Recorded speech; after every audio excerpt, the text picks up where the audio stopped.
देख रहे हैं धर्मदर्श पत्रिका का यूट्यूब चैनल दस्तक जिंदगी।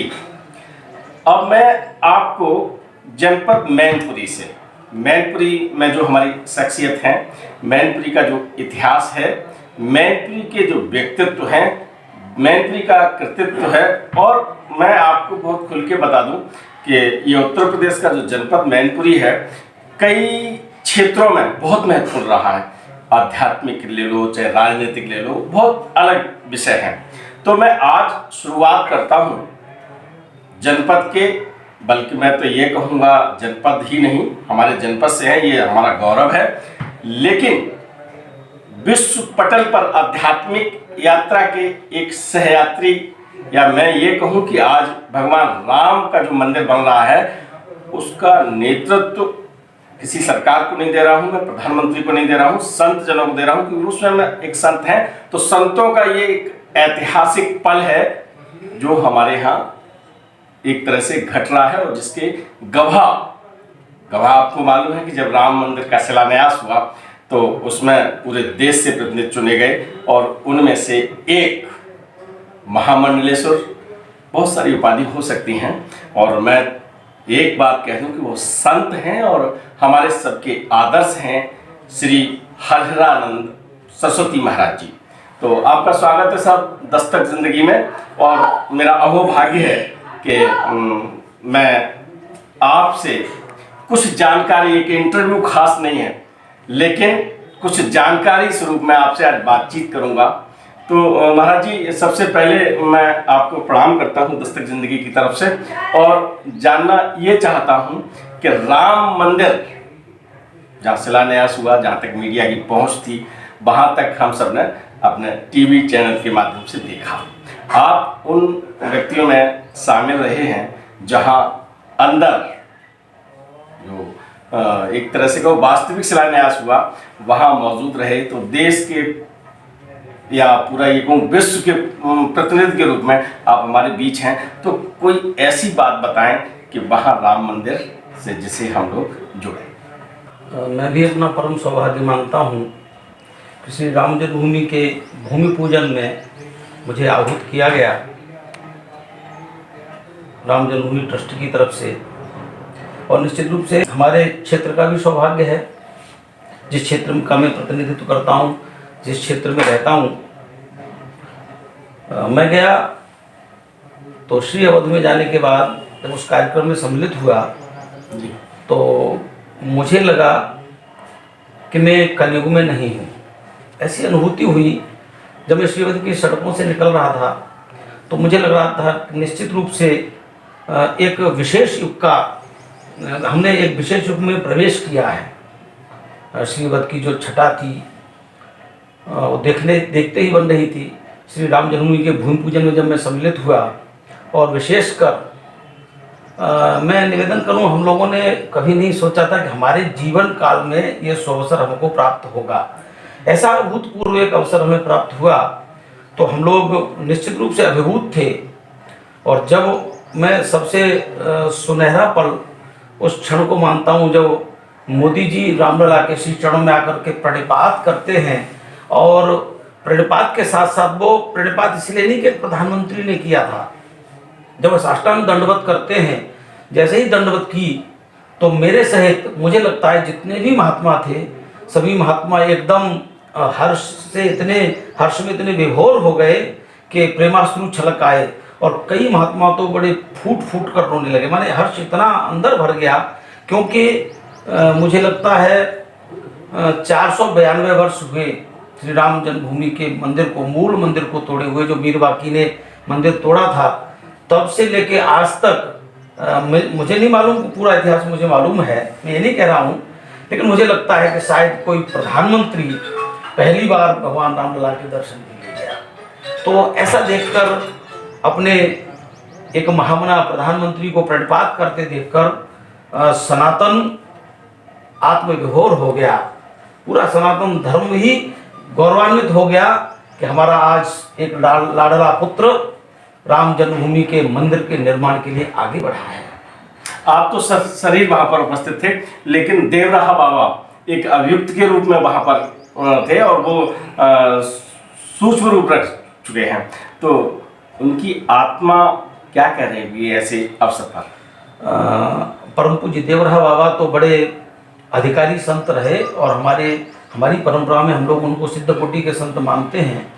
अकेले देवराहा बाबा नहीं, और मुझे लगता है सनातन के जितने पूर्व में सिद्ध संत हो चुके हैं, सभी संत सूक्ष्म रूप में वहाँ पर इस दृश्य का दर्शन कर रहे थे और सभी निश्चित रूप से हम लोगों से ज़्यादा अभिभूत रहे होंगे और उनको लगा होगा कि सनातन का सबसे बड़ा सौभाग्य का उदय आज हुआ है। और सभी ऐसा चाह रहे हैं। मैंने देवराहा बाबा का इसलिए उल्लेख किया कि वो अभियुक्त के रूप में उसमें जो ढांचा ढाया गया तो उसमें अभियुक्त के रूप में पंजीकृत रहे। महाराज जी, राम मंदिर की जो निर्माण प्रक्रिया चल रही है, आम आदमी उसमें क्या महती भूमिका निभा सकता है? राम मंदिर का जो निर्माण हो रहा है, अभी हमारे संगठन की तरफ से जो निधि संग्रहण का कार्यक्रम हुआ, उसमें हमने अपने जनमानस, हमने अपने प्रत्येक एक छोटे से लेकर बड़े व्यक्ति की जो भूमिका देखी, हम निश्चित रूप से एक गौरव के साथ कह सकते हैं कि ये एक ऐसा मिशन था, आज तक किसी भी आयोजन के लिए ऐसा मिशन नहीं हुआ। निधि संग्रहण के लिए जो जनमानस ने अपनी श्रद्धा दिखाई, जो दे सकते थे, कितना किसने दिया इसका कोई मूल्य नहीं है, लेकिन जिसने जो दिया भरपूर दिया। और मुझे लगता है कि अपने श्रद्धा सुमन, मेरे श्रद्धा सुमन भगवान श्री राम के चरणों में पहुंचे, इसके लिए सभी आतुर थे। जब हम लोग डोर टू डोर उनके दरवाजों पर गए तो हमें लगा कि ये सभी लोग बड़े आत्मविभोर होकर बड़ी श्रद्धा के साथ, बड़ी लगन के साथ अपने उन श्रद्धा सुमन को भगवान राम के चरणों में पहुंचाना चाहते हैं। राम मंदिर निर्माण जो अभी बहुत जल्द होने वाला है, अपना व्यवहारिक रूप ले लेगा, तो उसका श्रेय किस किस को जाएगा? और राम मंदिर निर्माण का श्रेय सभी संत तो मेहनत कर ही रहे हैं। जी जी जी। और मुझे लगता है कि सबसे बड़ा श्रेय जो जाना चाहिए वो 492 वर्ष से लेके प्रारंभ से लेके आज तक जी, उसमें हमारे जितने हुतात्मा वीरों ने अपने प्राणों की बलि दी है, मैं पूरा का पूरा श्रेय उनको देना चाहूँगा। हम लोग तो मेहनत कर ही रहे हैं, कोई बात नहीं, हमारे संगठन भी मेहनत कर रहे हैं। राष्ट्रीय स्वयंसेवक संघ, विश्व हिंदू परिषद, आज हमारे जितने भी संगठन हैं हिंदूवादी संगठन, सभी उसमें मेहनत कर रहे हैं। जैसे राष्ट्रीय स्वयंसेवक संघ जी, और उनका जो आनुषंगिक संगठन विश्व हिंदू परिषद है, विश्व हिंदू परिषद में सभी अधिकारियों ने, कार्यकर्ताओं ने बहुत मेहनत की जी, और उसका आज परिणाम ये है कि राम मंदिर, श्री राम जन्मभूमि हमारे पास है। लेकिन मुझे लगता है कि इस एक लंबे काल में जिन हमारे पूर्वजों ने अपने प्राणों की बलि दी है, ये पूरा का पूरा श्रेय उनके चरणों में जाना चाहिए।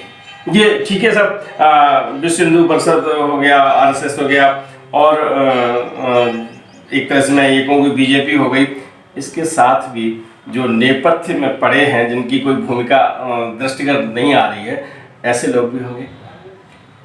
निश्चित रूप से हो सकते हैं। जैसे ये मैं कहूँ कि विपरीत धारा में बहने वाले लोग अब आपकी धारा में बहे हैं, तो क्या उनकी भी भूमिका है इसमें?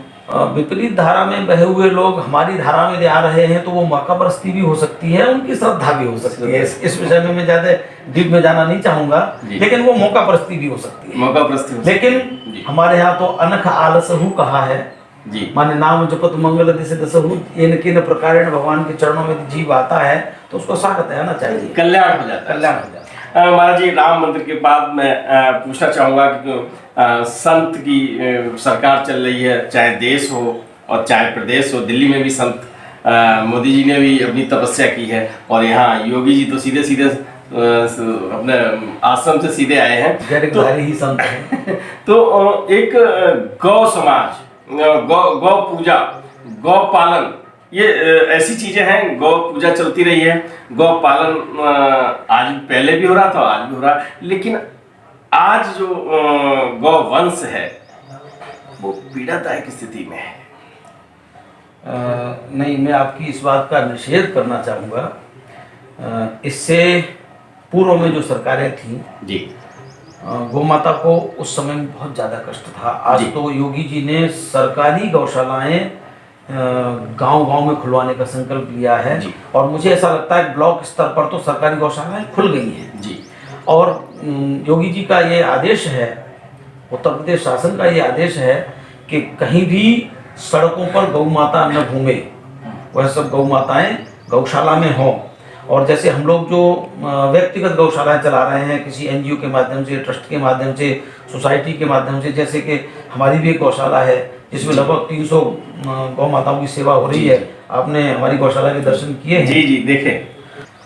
तो हमने इतने वर्षों के बाद इस बार पहली बार गौ सेवा आयोग में अपने गौ सेवा को रजिस्टर्ड कराने का प्रयास किया और हमारी गौशाला रजिस्टर्ड हो गई। जो एनजीओ अपनी गौशाला लेकर के गौ सेवा आयोग में रजिस्टर्ड कराते हैं, रजिस्ट्रेशन होता है और गौ माता के लिए खर्चा भी मिलता है। जी। मैं ये निवेदन करना चाहूंगा कि इससे पहले सरकारी गौशालाएं इतनी नहीं, कुछ अंगुल्य गणित थी जी, इतनी नहीं थी, लेकिन योगी जी ने आने के बाद गौ माता की सुरक्षा और सेवा के लिए जगह जगह पर जो गौशालाएं खुलवाई हैं और उनके लिए भरपूर अनुदान दे रहे हैं। लेकिन आज यदि गौ माता सड़कों पर मिलती है तो ये मेरी और शुक्ला जी की भी ड्यूटी बनती है, अर्थात एक आम जनता की ड्यूटी बनती है कि गौ माता, होता क्या है, हम जो लोग एक एक दो दो गौ माता अपने घरों में रख रहे हैं, उनका दूध निकालते हैं और उनको सड़कों पर छोड़ देते हैं। यदि हम उन गौ माता को पकड़ कर अपनी गौशाला में ले जाते हैं तो शाम को जाते हैं, वो कहते हैं महाराज जी तो हमारी गौ माता है, और उसको ले जाते हैं। जितनी ड्यूटी योगी जी की है उतनी ड्यूटी शुक्ला जी की है, उतनी ड्यूटी हरेरानंद की है, और उतनी ही ड्यूटी सबकी है गौ माता की सेवा के लिए। क्योंकि राष्ट्र की सेवा यदि करने की जिम्मेदारी यदि योगी जी की और मोदी जी की है, जितनी उनकी है उतनी हमारी आपकी है। यदि हम और आप भी सन्नद्ध हो जाएं राष्ट्र सेवा में, गौ सेवा में, तो मुझे लगता है कि गौ सेवा का संकल्प पूरा हो जाएगा। अच्छा ठीक है, मैं आपकी बात से सहमत हूँ, लेकिन ये बता दीजिए जो सड़कों पर जो गौवंश है और जिसके लिए आम आदमी जैसे आपके यहाँ पहुंच गई गाय, वो शाम को ले गया, तो कमी कहाँ है, कौन जिम्मेदार है? एक बार हो जाए, दो बार हो जाए, ये लंबे समय से किसान भी परेशान है। किसान गौवंश जब चला जाता है तो उसे बेहद परेशानी होती है, उसकी फसल वैसे हो जाती है। तो जिम्मेदार कौन है? प्रशासन है, योगी जी तो मान लीजिए सरकार है, और प्रशासन है, या आम आदमी की जिम्मेदारी इतनी हो गई कि साहब अपनी गाय न खोलें, अपनी गाय अपने तक रखें, तो जो अन्य गाय हैं उसमें जिम्मेदार कौन है? जितनी श्रद्धा के साथ योगी जी गौ सेवा करना चाह रहे हैं जी, योगी जी तो गांव-गांव नहीं जा पाएंगे। जी जी, योगी जी की गौ सेवा प्रशासन के माध्यम से ही होगी। प्रशासन भी प्रयास कर रहा है। मैं आपको बताना चाहूँगा, मैं मैनपुरी क्षेत्र में ही रहता हूँ, और पहले बहुत गोकशी होती थी जी। उस गोकशी के डर से लोगों ने अपनी गायों को अपने अपने बांध रखा था। आज कोई किसी सरकारी गौशाला की, किसी एनजीओ के द्वारा चालित गौशाला है, उन गौशालाओं की गायें सड़क पर नहीं है। सड़क पर जितनी गायें हैं सब प्राइवेट गायें हैं। लेकिन पहले लोग इसलिए नहीं छोड़ते थे कि पहले डर था गोकश हमारी गाय को ले जाएंगे और काट देंगे। जी। आज योगी जी के आने के बाद, योगी जी के डंडे के डर के मारे जी, गोकश तो घरों में घुस गए हैं, लेकिन हमने अपनी गायों को सड़कों पर छोड़ दिया है। कमी जनता की है, थोड़ा थोड़ा प्रशासन भी कहीं कहीं ढीला है।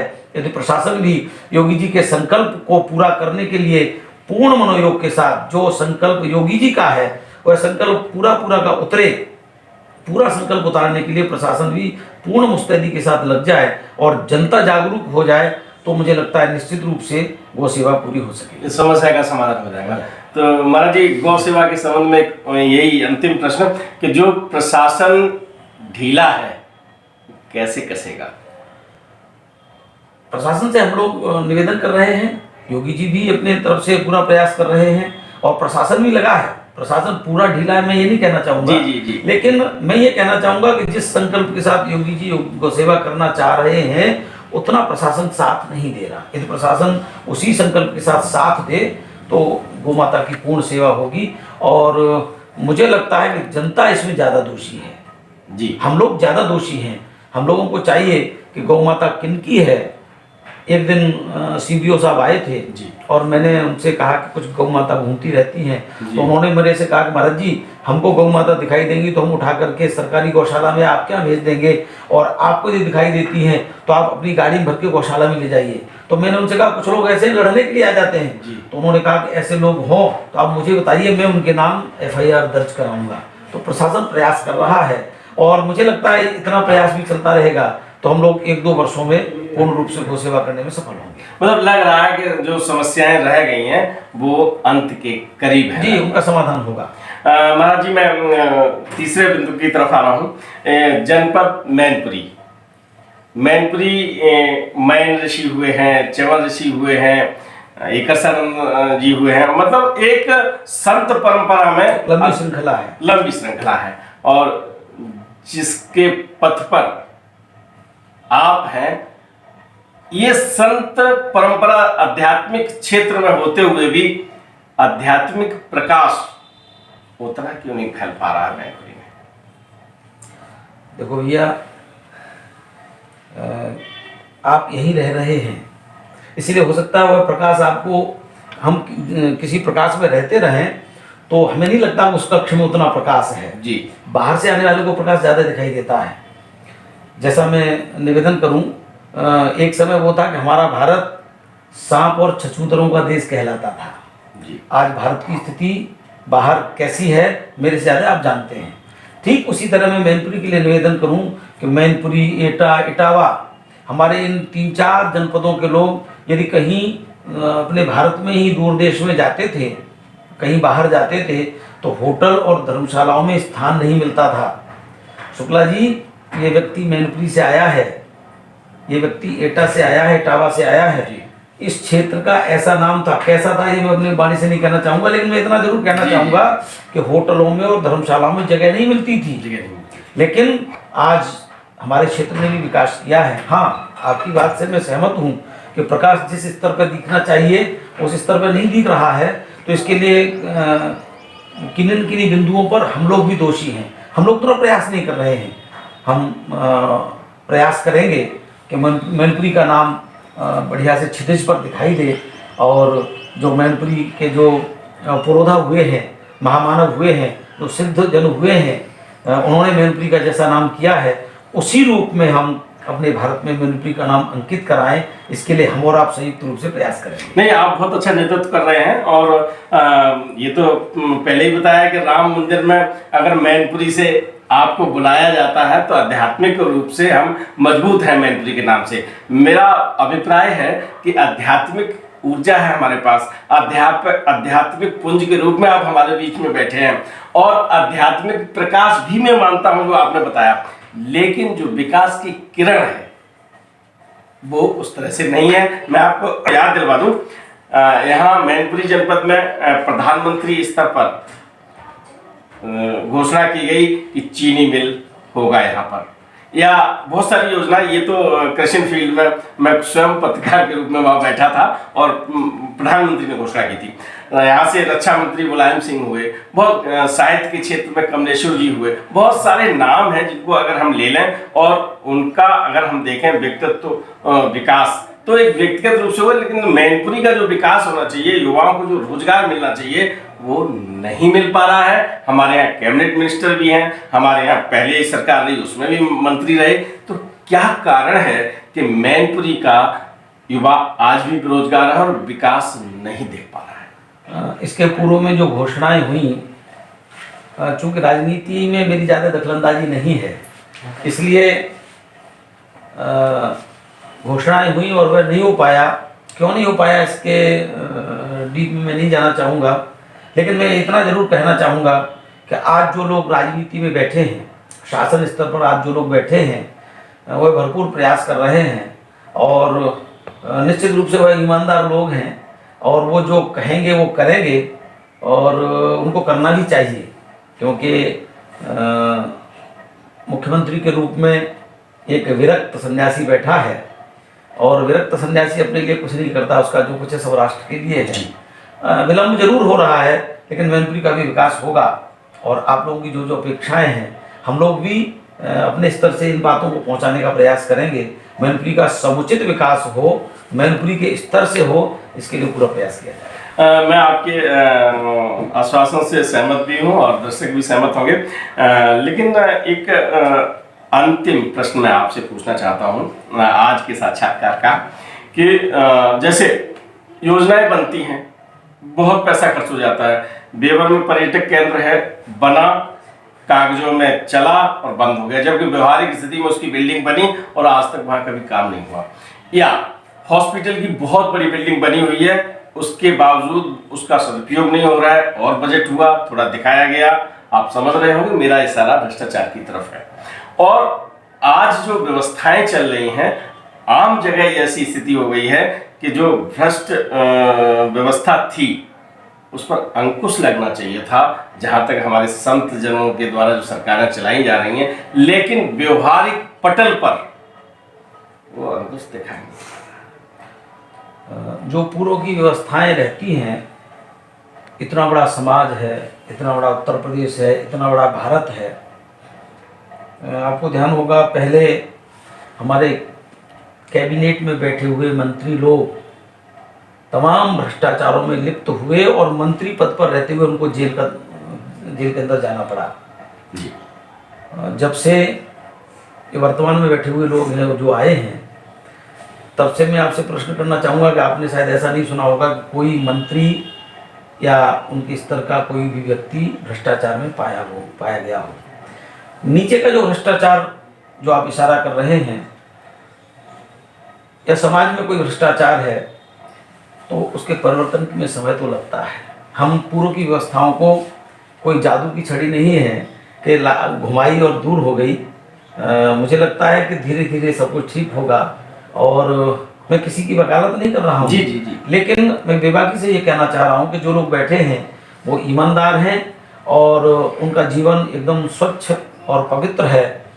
नीचे अव्यवस्थाएं हैं तो वह प्रयास कर रहे हैं कि अव्यवस्थाएं एक अच्छी व्यवस्था में परिवर्तित हों, अच्छा समाज हो।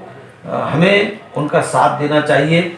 मुझे लगता है कि हमें उनके कंधे से कंधा मिलाकर उनका साथ देना चाहिए। हम जब यदि साथ देंगे और उस भ्रष्टाचार को खत्म करने के लिए भी हमारी भूमिका की आवश्यकता है, हम अपनी भूमिका निभाएं।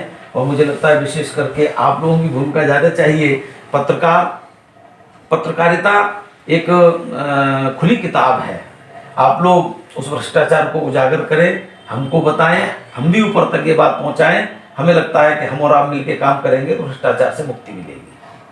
मैं प्रणाम करते हुए आपको, आपने जो मुझसे प्रश्न किया मैं उसे केवल वो क्रिया ही बताऊंगा, क्योंकि समीक्षा होती है और निश्चित रूप से आपने बताया कि ईमानदार व्यक्ति बैठे हैं और ईमानदारी से काम कर रहे हैं, तभी तो ऐसा होता है कि उनके मंत्री बदले जाते हैं और एक मंत्री हटाया जाता है, दूसरा मंत्री लाया जाता है। मैं किसी का नाम नहीं ले रहा, लेकिन समीक्षा में कहीं ना कहीं कोई न कोई दाग वहाँ होगा, तभी हटाए जाते हैं। ये आपके प्रश्न का प्रणाम सहित मैं आपको उत्तर दे रहा हूँ। मैंने निवेदन किया कि राजनीति में मेरी ज़्यादा दखलंदाजी नहीं है, तो मंत्री मिनिस्टर क्यों बदले जा रहे हैं मुझे इसकी पूरी जानकारी नहीं है। बाकी मैं ये अपेक्षा करता हूँ वर्तमान शासन से कि भ्रष्टाचार मुक्त भारत हमें दिखाई दे और एक नए युग की शुरुआत हो। आपके स्वर मिलाते हुए मैं भी यही मांग करता हूँ। निश्चित रूप से भ्रष्टाचार दिखाई देता है, लेकिन पहले जैसा नहीं है, पहले से अंकुश लगा है। और लेकिन आज हम ये तो पूरी अपेक्षा कर ही सकते हैं कि भ्रष्टाचार मुक्त भारत हमें चाहिए। इसकी हम और आप संयुक्त रूप से मांग करेंगे। आपके बहुत सारे शिष्य हैं, एक शिष्य आपका ऐसा भी है जो फेर के मुख्यमंत्री की कुर्सी पर पहुंच जाते हैं। और मैं बहुत स्पष्ट कहना चाहूँगा, मध्य प्रदेश के मुख्यमंत्री शिवराज सिंह चौहान जी, तो कौन सा गुरुमंत्र के रूप में आपने कौन सा और विशेष आशीर्वाद दिया है जो घूम घूम के वो अपना पद ग्रहण कर लेते हैं? शिवराज जी से मेरी अच्छी मित्रता है जी। वह कभी अमरकंटक आते हैं तो मेरे से मिलते हैं, मैं कभी भोपाल जाता हूँ तो आवश्यक हुआ तो मैं भी मिलता हूँ। लेकिन आप ये क्यों नहीं स्वीकार करते कि आप उनके गुरु जी हैं? लेकिन वो निश्चित रूप से एक कर्मठ व्यक्तित्व है जी। और मैंने शिवराज जी के जीवन को बहुत नज़दीक से देखा है जी। और मैंने नज़दीक से देखा है, इसीलिए मैं उस व्यक्तित्व से बहुत प्रभावित हूँ। वह नर्मदा माई के बहुत अच्छे सपूत हैं, नर्मदा माई के प्रति उनकी अटूट श्रद्धा है। जी। वह जितने बार अमरकंटक आए और हम सभी संतों ने मिलकर अमरकंटक के विकास के लिए, नर्मदाबाई के स्वच्छता अभियान के लिए हमने उनसे जब जब कहा, उन्होंने कहा महाराज जी बजट मत बताइए, आप केवल कार्य का आदेश दीजिए, बजट कहीं भी कार्य में आड़े नहीं आएगा। नर्मदा जी के चरणों में सर्वस्व समर्पित है और नर्मदा जी के अच्छे भक्त हैं, संतों में उनकी अच्छी श्रद्धा है और हमारे सनातन के वह एक बहुत अच्छे मेधावी कार्यकर्ता है, सनातन के एक अच्छे सेवक हैं, इसलिए मैं उनको प्यार करता हूं और वह मध्य प्रदेश को एक अच्छी दिशा में ले जा रहे हैं। मध्य प्रदेश का अच्छा विकास हो रहा है, इसलिए मेरी उनसे मैत्री है, एक अच्छा व्यक्ति। मैं आपको बता दूं, मैंने इसीलिए पूछा था कि कोई ऐसा विशेष मंत्र दे दिया, आप गुरु जी हैं उनके मंत्र तो दिया ही होगा, लेकिन ऐसा कोई विशेष आशीर्वाद, तो एक आशीर्वाद ये मिलकर सामने आ गया है कि जब कोई व्यक्ति समर्पित होकर काम करता है, किसी काम के लिए जब उनसे कहा जाता है तो वो ये कहते हैं कोई बाधा नहीं है, बजट नहीं है या ये नहीं वो नहीं, आप काम के प्रति समर्पित होते हैं। तो जो व्यक्ति काम के प्रति समर्पित होता है वो हमेशा सफल होता है। मैंने महाराज जी का बहुत समय ले लिया है, मैं केवल महाराज जी से ये निवेदन करते हुए अपनी बात को विराम दे दूंगा कि महाराज जी दस्तक जिंदगी के लिए आप अपना आशीर्वाद दें। जैसा कि आपने मेरे साक्षात्कार में जो प्रश्न किए, मुझे लगता है ऐसे ही प्रश्न आप सब जगह करते होंगे विकास के और राष्ट्र भावना के। तो मैं दस्तक जिंदगी के समस्त श्रोताओं को ये कहना चाहूँगा कि सभी लोग हमारे राष्ट्र के प्रति समर्पित हों और जो चैनल दस्तक जिंदगी की तरह राष्ट्र के प्रति समर्पित हैं, राष्ट्र के प्रति कार्य कर रहे हैं, ऐसे दस्तक जिंदगी जैसे चैनलों को खूब देखें, खूब उनकी प्रशंसा करें और दस्तक जिंदगी का चैनल खूब चरैवेद की परिभाषा में आगे बढ़े। मैं यही आशीर्वाद देना चाहता हूँ। बहुत बहुत धन्यवाद महाराज जी। दस्तक मीडिया के, दस्तक जिंदगी के दोनों ही मैंने चैनल बताए, आपको प्रणाम करते हैं और मैं तो आपके चरणों से प्रणाम करूँगा। वीडियो पसंद आए तो लाइक कीजिए, शेयर कीजिए, सब्सक्राइब बटन पर क्लिक करके चैनल को सब्सक्राइब करें और बेल आइकन दबाना बिल्कुल ना भूलें ताकि हमारे अपडेट वीडियो